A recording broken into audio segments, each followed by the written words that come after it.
بسم اللہ الرحمن الرحیم۔ صرف 5 منٹ کا مدرسہ قرآن و حدیث کی روشنی میں 13 جمادی الثانی۔ نمبر 1، اسلامی تاریخ۔ غزوہ تبوک۔ فتح مکہ کے بعد پورے عرب میں اسلامی دعوت و تبلیغ کی اصل حقیقت واضح ہو گئی اور لوگ اسلام میں جوق در جوق داخل ہونے لگے۔ ایسے موقع پر رومی حکومت نے اپنے لیے خطرہ محسوس کرتے ہوئے مدینے پر حملے کا ارادہ کر لیا اور اس کی تیاریاں شروع کر دی۔ شام سے آنے والے ایک قافلے نے مسلمانوں کو اس کی اطلاع دی۔ روم کی سلطنت آدھی دنیا پر حکومت کرتی تھی اور اس زمانے میں سب سے بڑی طاقت شمار ہوتی تھی، اس لیے مسلمان بہت پریشان تھے۔ ایک طرف بے سر و سامانی کی حالت اور عرب کی سخت گرمی زوروں پر تھی اور دوسری طرف دور دراز کا سفر تھا، مگر خاموش بیٹھنا بھی کسی طرح مناسب نہیں تھا۔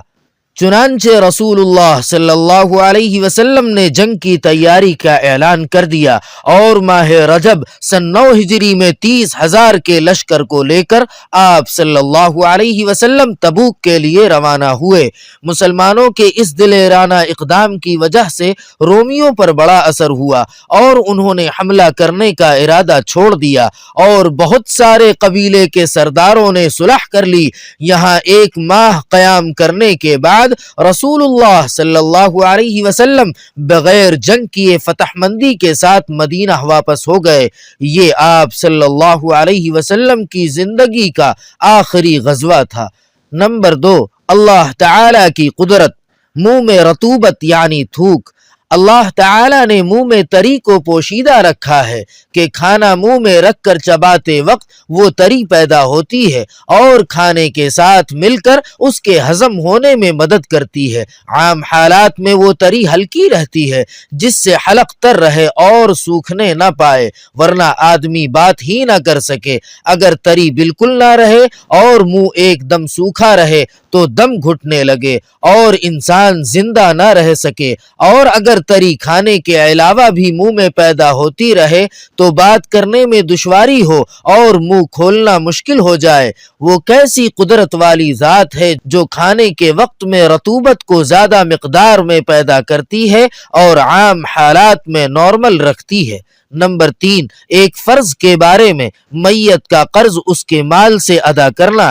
حضرت علی رضی اللہ تعالی عنہ فرماتے ہیں کہ رسول اللہ صلی اللہ علیہ وسلم نے قرض کو وصیت سے پہلے ادا کروایا، حالانکہ تم لوگ قرآن پاک میں وصیت کا تذکرہ قرض سے پہلے پڑھتے ہو۔ فائدہ: اگر کسی شخص نے قرض لیا اور اسے ادا کرنے سے پہلے انتقال کر گیا تو کفن دفن کے بعد مال وراثت میں سے سب سے پہلے قرض ادا کرنا ضروری ہے، چاہے سارا مال اس کی ادائیگی میں ختم ہو جائے۔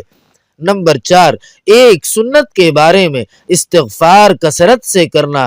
حضرت ابو ہریرہ رضی اللہ تعالی عنہ فرماتے ہیں کہ میں نے رسول اللہ صلی اللہ علیہ وسلم کو فرماتے ہوئے سنا کہ خدا کی قسم میں دن میں 70 سے زیادہ مرتبہ اللہ تعالی سے توبہ و استغفار کرتا ہوں۔ نمبر 5، ایک اہم عمل کی فضیلت، اپنے اخلاق درست کرنا۔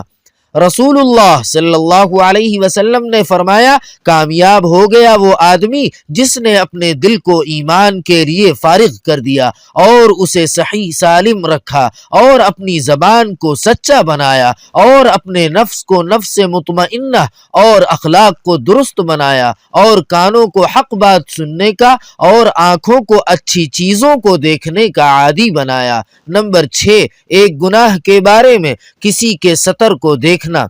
رسول اللہ صلی اللہ علیہ وسلم نے فرمایا، اللہ تعالی لعنت کرتے ہیں اس شخص پر جو جان بوجھ کر کسی کے ستر کو دیکھتا ہو، اور اس پر بھی لعنت کرتے ہیں جو بلا عذر ستر کو دکھلاتا ہو۔ نمبر 7، دنیا کے بارے میں، مال جمع کرنے کا نقصان۔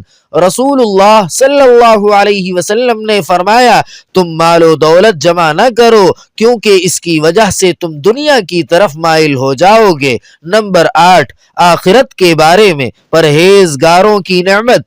قرآن پاک میں اللہ تعالی فرماتا ہے قیامت کے دن پرہیزگار لوگ جنت کے سایوں میں اور چشموں میں اور پسندیدہ میووں میں ہوں گے۔ ان سے کہا جائے گا اپنے نیک اعمال کے بدلے میں خوب مزے سے کھاؤ پیو، ہم نیک لوگوں کو ایسا ہی بدلہ دیا کرتے ہیں۔ اس دن جھٹلانے والوں کے لیے بڑی خرابی ہوگی۔ نمبر 9، طب نبوی سے علاج، مسواک کے فوائد۔ رسول اللہ صلی اللہ علیہ وسلم نے فرمایا مسواک منہ کی صفائی اور خدا کی رضامندی کا ذریعہ ہے۔ خلاصہ، علامہ ابن قیم رحمۃ اللہ علیہ مسواک کے فوائد میں لکھتے ہیں یہ دانتوں میں چمک اور مسوڑھوں میں مضبوطی پیدا کرتی ہے، اس سے منہ کی بدبو ختم ہو جاتی ہے اور دماغ پاک و صاف ہو جاتا ہے، یہ بلغم کو کاٹتی ہے، نگاہ کو تیز کرتی ہے اور آواز کو صاف کرتی ہے۔ نمبر 10، قرآن پاک کی نصیحت۔ قرآن پاک میں اللہ تعالی فرماتا ہے اے ایمان والو اللہ تعالی کا خوب ذکر کیا کرو اور صبح و شام اس کی پاکی بیان کیا کرو۔ سبحان ربک رب العزت عما یصفون وسلام علی المرسلین والحمد للہ رب العالمین۔